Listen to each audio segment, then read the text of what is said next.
Dave, thank you for joining us from Colorado today. It's great to be on with you, David. I know that this neighboring concept is something you have talked about with lots of government entities and cities and universities as well. And hopefully maybe you can kind of open with that and let us know what that kind of looks like for those types of organizations and in those settings. Yeah, well, I fell into this backwards. I was part of a group of leaders about 11 years ago that were coming together trying to figure out if we were going to serve our city together, what's the smartest thing that we would go after? And so a lot of the people in the room were faith leaders, including myself at the time. And so we had our mayor in the room, and we asked our mayor, tell us a little bit about your story. And so we're getting to know him. And then we said, hey, if you could wave a magic wand and change something in our community, what would it be? And he had this laundry list of great ideas. He said, I want to live in a community where there's no single moms below the poverty line, where there's no at-risk kids, there's no financial debt or elderly shut-ins. And so he's got this laundry list of things. He gets done with it, and he says at the end, he goes, if you guys wanted to do something that would change our city the most, you should start a neighboring movement. And then he kind of said that in passing and just went on. And we're like, no, talk more about that. And he said, what we're learning at the city level is that relationships trump programs. And that when people are connected based on proximity, it takes a lot of weight off of the systems that the city is trying to create for people in need. And it was such a profound moment, especially for a lot of the people in the room that were faith leaders of different faith backgrounds, but all the faith backgrounds, have this idea of love your neighbor interwoven into their core teaching. And we're sitting there listening to our mayor say, hey, if all you faith leaders would just do what you say is one of the most basic tenants, it would change our city overnight, which was incredibly convicting for me and for a lot of the people in the room. And it just sent me on a journey, David, of going back to the basics and starting to think about this idea of like, who are the people that live 30, 40, 50 feet away from me? How much time and energy am I putting into actually just being available or getting to know these people? And then what a profound difference it makes when we begin to be connected with the people that live around us, and when people do that at scale. And so it's been a wild ride over the last 11 years. I just keep taking the next step. It started with really basic thoughts for me. When I had this moment with our mayor, I had met all of my neighbors, but most of them, I didn't remember their names. And so for me, it was going back and just doing small things of like grabbing my neighbor and seeing him outside and going, hey, listen, I know we've met 3 times. I forgot your name. And then just doing little things, writing down their names, using their names when I see them, not driving 20 minutes for a round trip for 2 things from the grocery store when I could actually just borrow something and replenish it later. And so it's the small things that make a big difference in this whole world. And I've been really encouraged, and I'm drinking all the Kool-Aid on neighboring, David. I can't go back now. Oh, for sure. I mean, in our own city, we saw a huge decrease in the number of calls to code enforcement. So we started this whole movement around know your neighbors' names, retain their names, use their names, and then throw good parties. And so that's what we did in our city. And after about 3 years, we started to see this significant decrease in calls to code enforcement. And, this isn't like verifiable data, but our city leaders came back and said, the only thing we can explain this is that people know each other better. And so they're picking up the phone and calling us less, and they're actually walking across the street more, which was really, really encouraging. And the neighborhood watch movement has faded some. I think there was a lot of well-intentioned people. The primary focus was on safety. So it was a little bit of like, we've got to band together and make sure that we keep crime out of our neighborhood. So that's a little bit different posture than what we come at it with. We come at it with, hey, listen, the difference between living in a neighborhood where you know the people who live around you and you're connected to those people, or living in a neighborhood that's isolated and where everybody just shuts their garage door, the difference between living in those 2 neighborhoods is massive. It's massive. It affects the way that we live and the way we experience. I mean, I personally, I could probably live in a little bit nicer house, but or a lot nicer house, but I love what I have in my neighborhood. I'm not going anywhere. I know that there's been years of equity built in and connection. And And it's really valuable to me personally. And I think most people, when you begin to talk with them, they know that. And the difference between having neighborhoods in those two categories is just, are the people in those neighborhoods willing to create a little bit of margin to start getting to know each other and just be available, just be visible, just spend time in your front yard is one of the best things we can do. And so the neighborhood watch thing, I think it was really well intentioned. It hasn't produced the kind of results that they had hoped. And I think when you do neighboring, when you just start to do little things in your neighborhood and you start to think holistically about it, you get the crime piece. Okay. Like, what's the book? Bowling Alone, Robert Putnam, states that in neighborhoods where people know the first names of their neighbors, the crime rate is 80% less than in neighborhoods where they don't. And he's got a lot of research around that. And so when you go after the holistic connecting with people, you get the crime stuff, because if you know your neighbor next door and a U-Haul truck pulls up and you know that they're not moving, you actually reach out and talk to them. You do something about it. It happens organically, not out of this like kind of crusader mentality of we got to all stop crime together. And I think before this current pandemic that we're in, the pace of life for everybody is so intense that the value of neighboring was kind of on the downswing. And then we commute to a lot of places a lot more than we used to. And we haven't built our houses and our neighborhoods in the same way that everything used to be geared towards the front yard with a patio, with all those things. And now in a lot of suburban environments, everything's geared towards the backyard.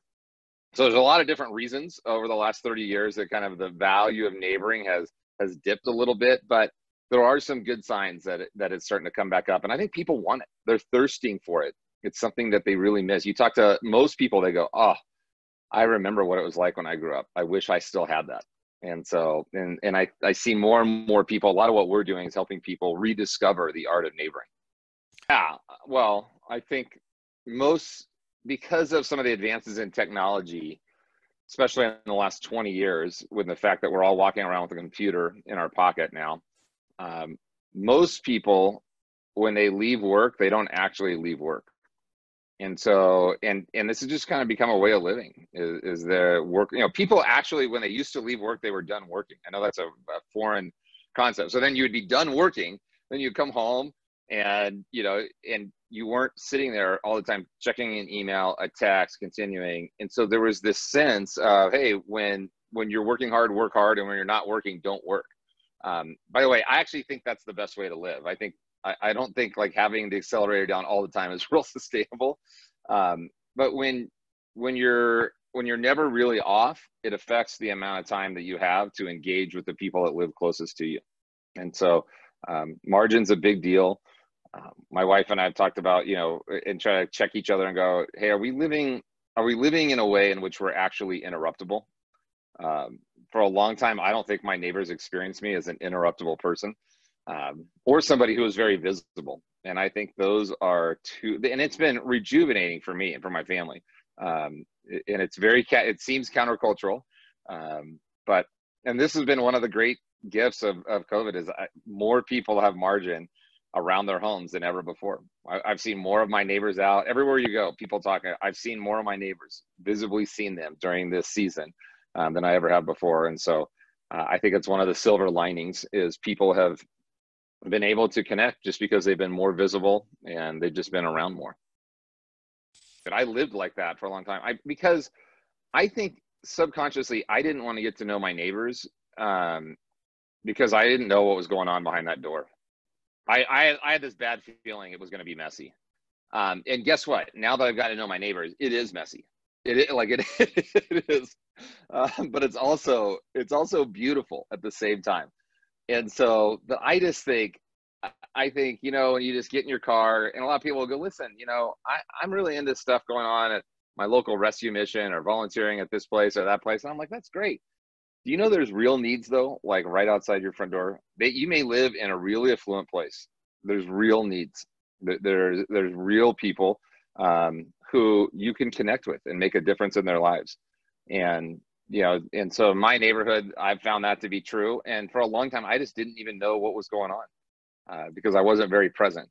And so I think I get it. The people who are like, yeah, I do neighboring with the people on my sports team or at work and all that kind of stuff. I go, yeah, that's awesome. Those are really important relationships. But those people that live around you too, if you'll lean into that, you'll find some amazing things. And I think too, this has been one of the things that I didn't see coming. When you, it's really easy in our culture to just spend time with people who think about the world the way that you do.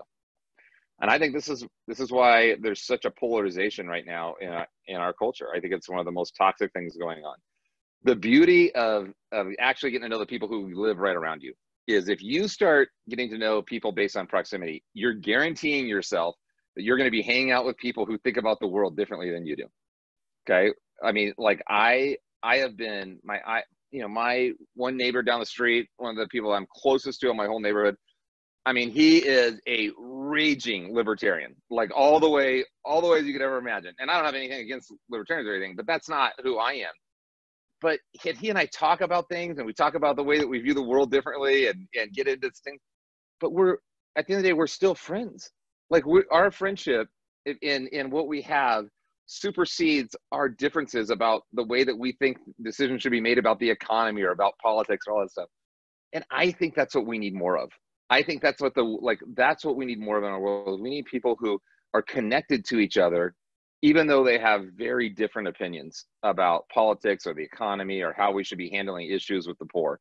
And so I didn't see that coming, and I would just encourage anybody who's listening to this, if you start to base relationships on proximity, one of the gifts is that you're going to get to know people who have very different opinions than you do and who see the world differently than you do. And I think that's really important right now.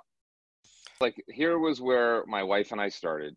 And then we've just been following the breadcrumbs ever since. So if you're out there, you're listening to this and you want to figure out, okay, I like some of these ideas. Maybe you don't, but you just want to try it or do an experiment.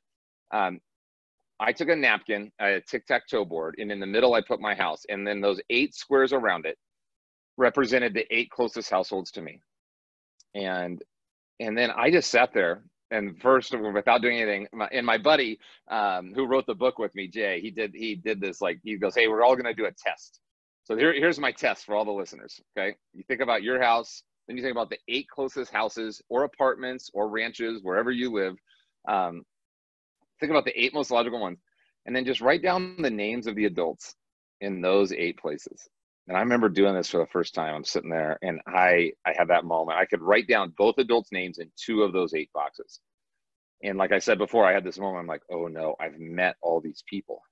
And it was really convicting to me because I had to come face to face with the fact that most of these people, I had met them, but they weren't important enough to me for me to remember their name.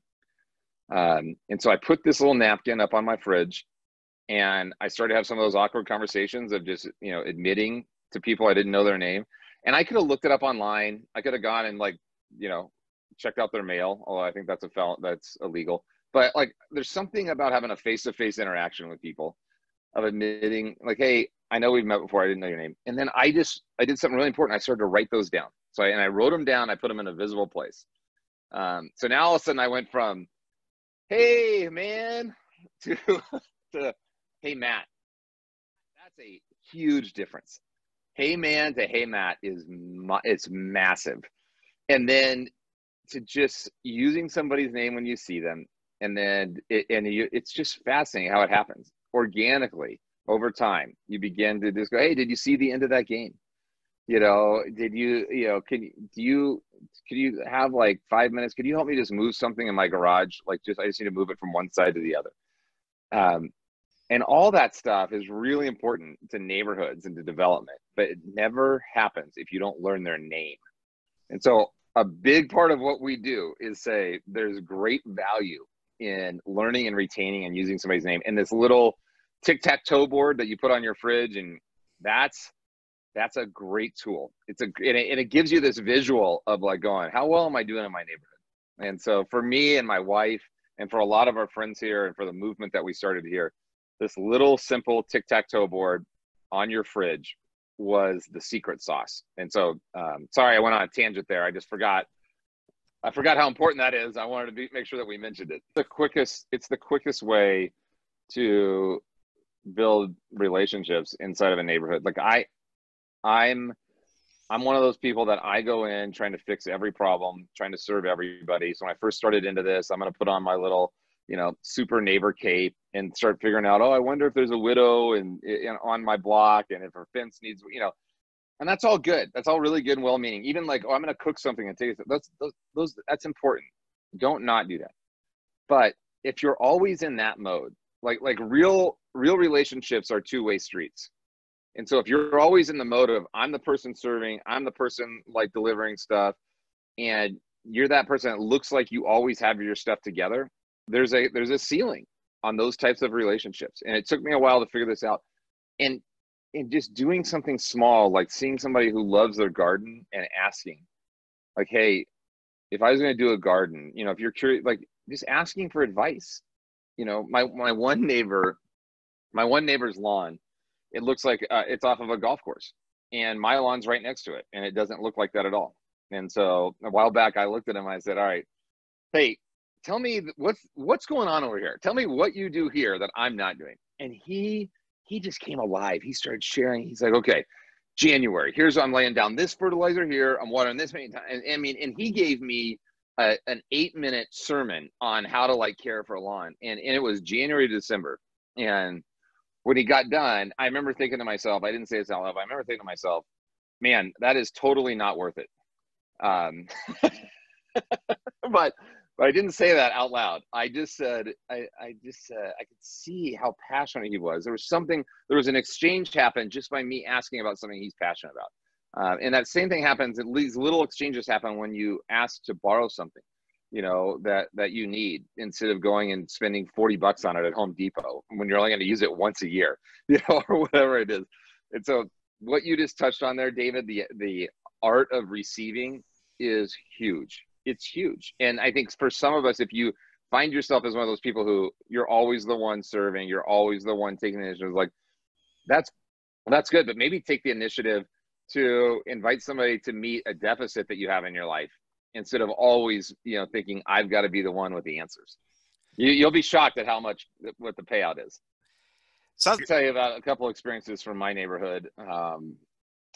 So we don't have any African-American neighbors right now in our little loop of 40, with several Latino families. My immediate next door neighbor is from Laos. And when we first moved in, we always just saw there was just always people from Laos, that just looked different than us. And then they would cook this food that smelled amazing. It would kind of come wafting over, but it didn't smell like food that like we would eat. And they would have these huge parties, and everyone there looked like them. And I just kind of thought in the back of my mind, I was a little bit intimidated of like what it would be like. It seemed like their whole world were people who had come in the last 2 generations, from either Laos or Cambodia or Thailand. And so over time, it's like 2 or 3 years, and I knew their names are Pet and Home. And I remember just like getting curious about their food and just saying like, hey, would you ever be like, could we just come over and like have you introduce our kids to what Laotian food is, which is pretty similar to Thai food, I've learned, by the way. And so we did that, and in doing that, starting to learn, like to connect with them.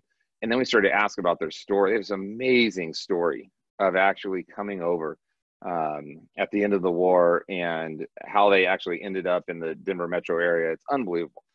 It's this beautiful, incredible story that our kids and my wife and I have been exposed to and get to know them. But I remember asking them, they for the longest, I was sitting there thinking, they don't want us in their world. They seem really busy and who they're hanging out with. And of course they looked at us and like, we're immigrants. We didn't think you actually wanted to hang out with us. And so here's like these two, like I'm sitting right next door to this neighbor, and we're both making these assumptions about each other and about what we want and who we are. And so I think getting to know them has broken down a lot of those assumptions. And I would tell your friend that asked the question, I would just say, listen, go for it. And it's going to be weird. It's going to be messy. But you have more to lose by not going for it than you do by going for it. And I would say we just need to have grace with each other. When our kid says something dumb, that's not culturally appropriate, I'm begging and hoping this is a great learning moment for my child. and I'm begging and hoping for grace on the other side too. And I've received it over and over again. I just feel like it's been amazing. And so anymore, I have been a student in the past. And so with this class we're doing, I've been talking a lot about becoming an engaged neighbor. Yeah. Kind of meshing the two words and ideas. So neighboring, engagement, you kind of see that working together. Huge. Different. Huge. Neighboring's like the engagement for dummies. The engagement's that next level of like doing that, but I think they're the same. And so, but I think a lot of what we've done, and I think this has been the biggest leadership lesson I've learned through this whole thing, David. I mean, I think that little tic-tac-toe refrigerator magnet, a lot of people just make those on their own, but then we made a magnet and we've given them out to people. We've given out 380,000 magnets now. So there's 380,000 households, that theoretically have this thing sitting on their fridge. And I think the thing I've learned through this whole deal, my whole life, most people told me, Dave, good leaders set the bar high. Good leaders set the bar high. And I think that's true. Like, if you're working with a small team, you set the bar high. People will either come close to the bar or they'll get over it. But what I've learned about starting a movement, the key isn't to set the bar high. The key is to set the bar so low that people can't crawl underneath it.